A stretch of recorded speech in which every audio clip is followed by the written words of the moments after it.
Hey guys, it's Michelle. Thank you so much for joining. So this may be my last review, and I'm going to tell you about this bag right here. Now, I found out that I'm not supposed to be reviewing, although people do it and get away with it, but I'm really iffy of having my channel shut down because it's my lifeline. But I have some super important things to tell you, super important things based on what I experienced as a client advisor for Louis Vuitton. So this is the bag in question, and I'm going to tell you some of the things that I found were, I guess, a little more obvious, although from afar, you guys. Okay, first things first, this is the medium. And some of the features of this bag has this twist lock opening that is really fun.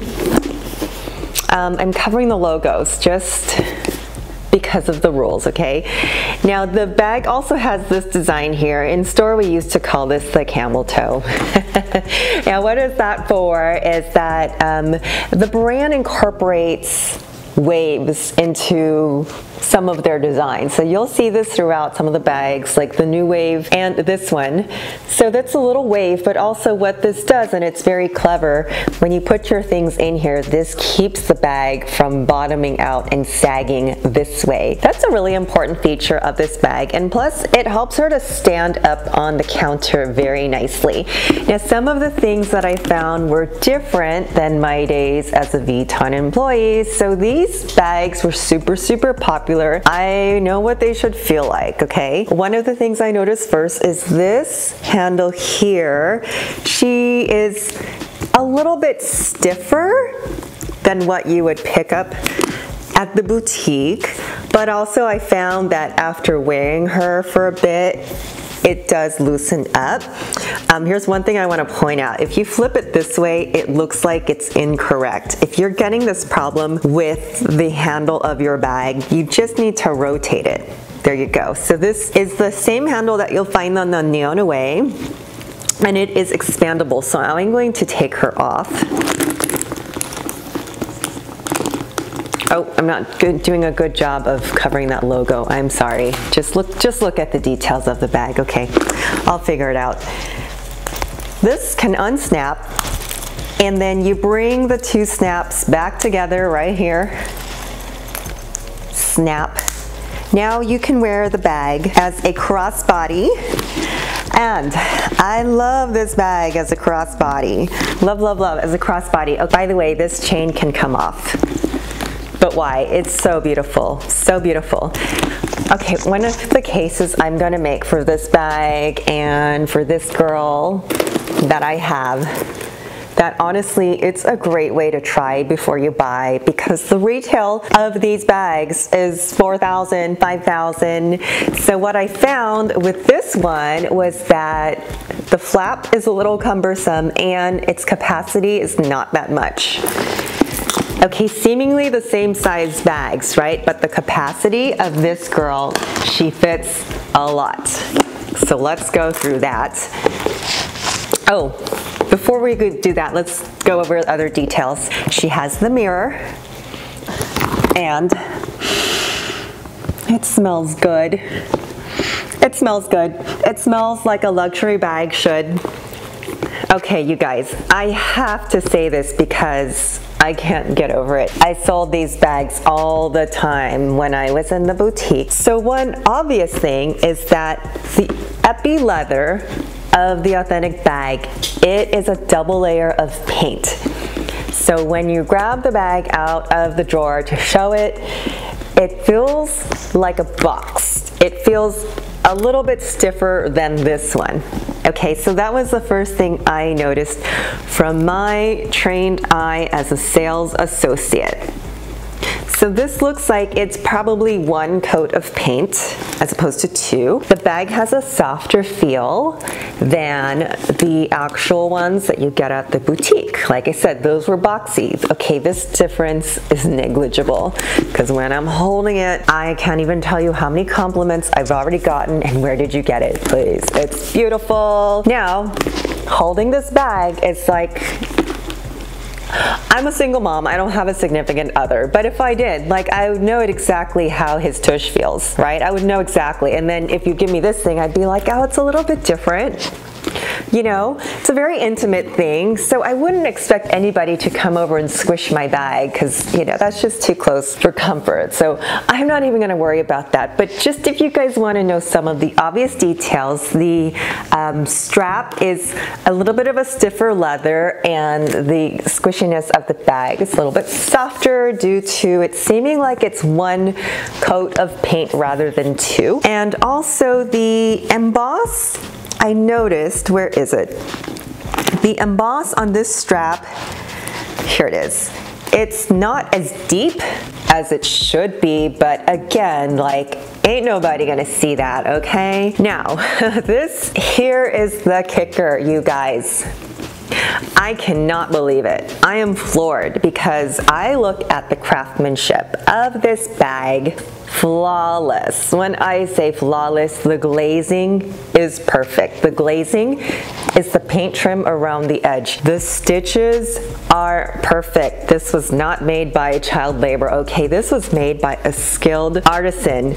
Everything is perfect. Do you know why I feel that way? It's because when we would grab the actual bag out of the drawer and take it out of the dust bag to show the client, there was always a jagged edge somewhere on the glazing. I kid you not. Okay, if you don't believe me, look at my video where I did the comparison of the vintage Louis Vuitton bag with the very thick glazing compared to a newer bag. The detail in the glazing, I can't tell you how many times, like, we would take this bag out and the edge would just be a little bit jagged, and it might be the leather too because it's a double layer as opposed to this one. Feels a little bit like, I mean, when I say feels thinner, like, you guys wouldn't even know. Only, like I said, only I would know. But I remember times where there was just a little bit of a bump, like a pimple, and the customer wouldn't want the bag and she would point it out. And honestly, as a sales associate, we would just have to pretend like,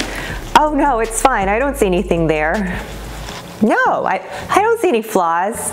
When we knew too, it's like, yeah, it was just like maybe a part where the artisan sneezed and the glazing got a little bit crooked, but honestly at that point there was nothing we could do. We could not send the bag back to get reglazed. Some people thought there was, like, you know, some little man in the back and he just repaint it, just unglaze it and reglaze it. Like, there's literally nothing you can do. File it down with a nail file, I don't know.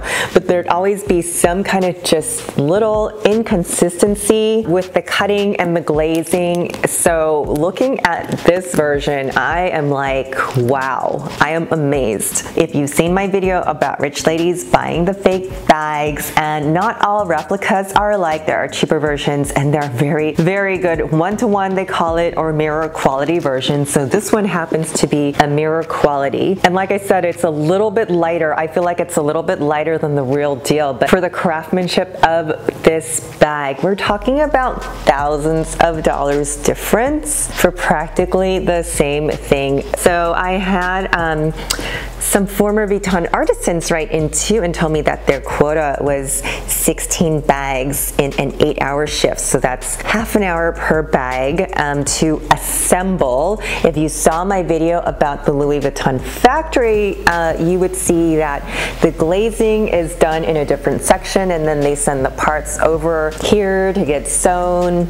But these luxury bags, at one point in time, like 70s and 80s, it used to be very exclusive just to the higher echelon of money earners, okay? And now it's becoming very much fast fashion, churn it out. There is not as much detail to some of these bags as there should be. Okay, so let's do a what fits. And like I said, the capacity of this bag, it's huge, it's great, especially compared to this girl here. I was very surprised that she didn't fit as much as I anticipated. To tell you the truth, I thought I was buying the PM version and I received the MM, and I don't regret it. I actually love it. So I'm going to put my small cosmetics bag in here. It's where I put my lipsticks and things so they do not leak. That fits in there nicely. I'm going to put my small card holder that I use as a wallet. My 6-key pouch, it's the same size as the Vuitton. My phone and my sunglasses right on top. That fits a lot of stuff. I don't know. Now you see the logo. I don't know what to do about that. That fits a lot of stuff, and now it's pretty heavy, which is why I don't mind that the bag isn't seemingly as heavy as I think it should be. That fits everything perfectly, not to mention the color design of this. Oh my God, it goes with everything. So again, if you want to see what it's like to have one before you spend thousands of dollars, and if you want to spend thousands of dollars, okay, then at least you've like tried it without trying it out in the store and all that stuff, you know, because sales associates don't like when you think you can try out a bag. Because sales associates don't like when you actually use the bag and then try to return it. Like that is, I don't recommend you doing that, okay? And then, like I said, honestly, there's no difference. Oh yeah, I did leave the plastic on, you know, I'm Asian, okay. It will come off, I promise. So other, you know, facts about this bag, the real version, she's called the Twist. She was created, I believe it was 2014 by Nicolas Ghesquière as one of the new classic silhouettes and an It Girl bag. So in the new classics, that includes the Capucines, the Twist, and the City Steamer. I don't know if they might have taken out the City Steamer, but those were like the new silhouettes they wanted to introduce as the It Girl bag, as opposed to the basic silhouettes. And the basic silhouettes, you have the Speedy, the Neverfull, the Alma, and the Neo Noe. So those are always going to be in Vuitton's staple line. So Nicolas Ghesquière included the new classics to be as like their higher echelon It Girl bags, all leather, no canvas. So you won't see this bag made in canvas. This bag I found on Fashion File. You can find her here, and she is a little bit marked down from the original retail price if you buy her pre-loved. And here's the closest version of it here on the Vuitton website, so you can check out through the pictures inside and outside if it looks different.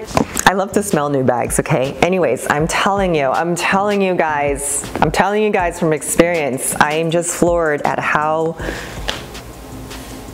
beautiful and flawless that this bag is. If I had the real deal next to me, I'm sure I can find other differences, but I don't know what else to say.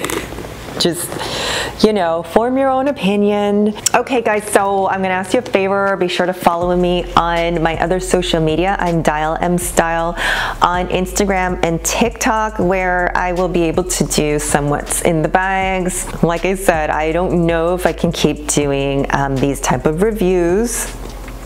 I mean, I can just do what other YouTubers do and just say that it's the real deal, and you probably wouldn't even know. But like I said, I'm not trying to promote a replica. I'm actually more so on the lines of, you don't have to promote the big luxury house by giving them your extra thousands of dollars. So make a smart, conscious decision. If this video has helped you in any way, let me know in the comments. Thanks so much for watching, and don't forget to like and subscribe. I'll see you soon. Bye.